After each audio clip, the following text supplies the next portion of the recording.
اور دیگر ضروریات کا سامان بھی موجود تھا، لہٰذا انہیں آپریشن کے دوران کسی خاص دقت کا سامنا نہیں کرنا پڑا، مگر ایک دشواری ان کے سامنے آن کھڑی ہوئی تھی کہ مریض کے جسم کی وہ تمام نسیں جن کے ذریعے اسے رقیق غذا فراہم کی جا رہی تھی ایک ایک کر کے پنکچر ہوتی جا رہی تھی۔ پہلے نلکی سے ناک کے ذریعے غذا کی فراہمی روک دینی پڑی اور بازو کی نس کے ذریعے غذا کا محلول اس کے جسم میں اتارا گیا، لیکن بازو کا ایک زخم رسنے لگا تو انہوں نے اب ٹخنے کی نس کے ذریعے غذائی سلسلہ بحال کر دیا، مگر خدشہ یہ تھا کہ اگر صورتحال میں جلدی کوئی تبدیلی پیدا نہ ہو سکی تو پھر اس پھر کے بعد ان کے آگے کچھ سوچنے کی ہمت نہ تھی۔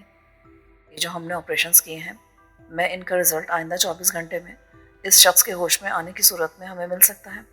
جیسا کہ آپ لوگ جانتے ہیں کہ پہلے اس شخص میں جس وقت ہوش میں آنے کے آثار پیدا ہوئے تھے اس وقت اس کا ہوش میں نہ آنا ہی بہتر تھا، اس وجہ سے اسے بے ہوشی کا انجیکشن دے دیا گیا تھا، مگر اب اس کا ہوش میں آنا ضروری ہے، بہت ضروری ہے۔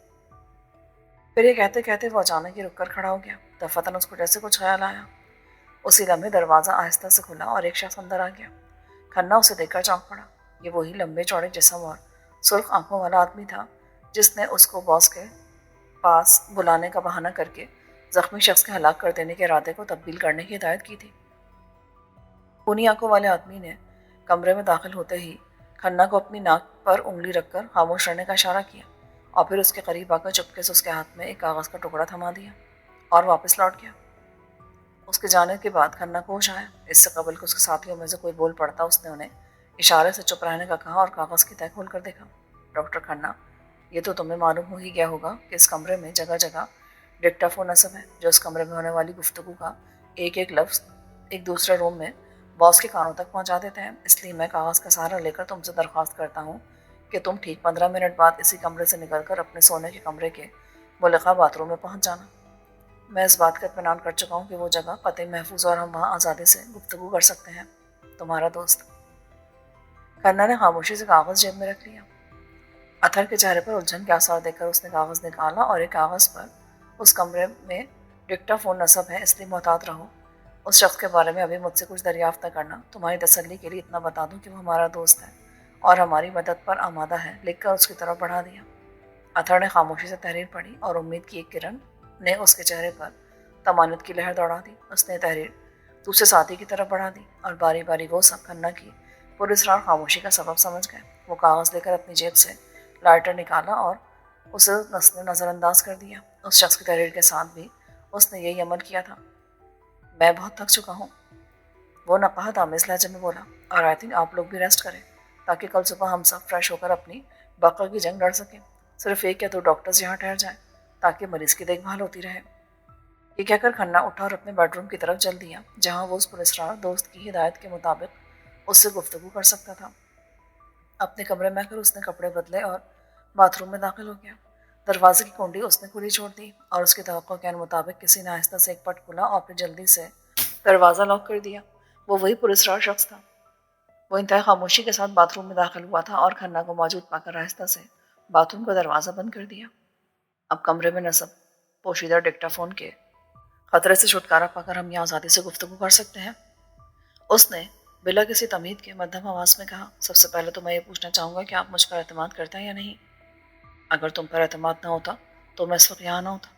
واقعی تم نے اس وقت مجھے بلا کر جو مشورہ دیا تھا حالات نے ثابت کر دیا کہ وہی دوستانہ مشورہ تھا۔ تم ہمارے منہ سے نہ، تو بس ڈاکٹر یوں سمجھ لو کہ میرے کہنے پر عمل کر کے تم نقصان میں نہیں رہو گے۔ میں کون ہوں، کیا ہوں، یہ میں کسی موضوع وقت پر بتاؤں گا، لیکن میں تمہارا ہمدرد ہوں اور تمہاری بھلائی چاہتا ہوں۔ اس میں میرا بھی فائدہ ہے۔ کیا فائدہ ہے یہ ابھی بتانا مناسب نہیں۔ اس وقت مجھے تم سے صرف یہ کہنا ہے کہ مریض اگر ہوش میں آ جائے تو اس کی اطلاع ممکنہ حد تک برنارڈ کو نہیں ملنی چاہیے، اور بالفرض اگر کسی طرح یہ چھپانا ممکن نہ ہو سکے تو پھر اس کو خواب آور دوا دے دینا اور یہ کہنا کہ اس کی زندگی کے لیے بہت ضروری تھا۔ یا تم ایک ماہر ڈاکٹر ہو، اس سلسلے میں کوئی تو ایسی پیش رفت کر سکتے ہو جس سے برنارڈ مطمئن ہو جائے۔ تم بہتر سمجھتے ہو کہ میرا مقصد صرف اتنا ہے کہ اس کو زخمی سے کسی قسم کی بات چیت کرنے سے ممکنہ حد تک ٹال دیا جائے۔ یہ کہہ کر وہ مڑا اور کھنہ کو ہکا بکا چھوڑ کر کمرے سے گزرتا ہوا چلا گیا۔ اس کے جانے کے بعد کھنہ آ کر بستر پر لیٹ گیا۔ اس کی آنکھوں میں نیند کا خمار اتر آیا۔ چند ہی لمحوں بعد اس کے خراٹے کمرے کی بوجھل فضا میں گونجنے لگے تھے۔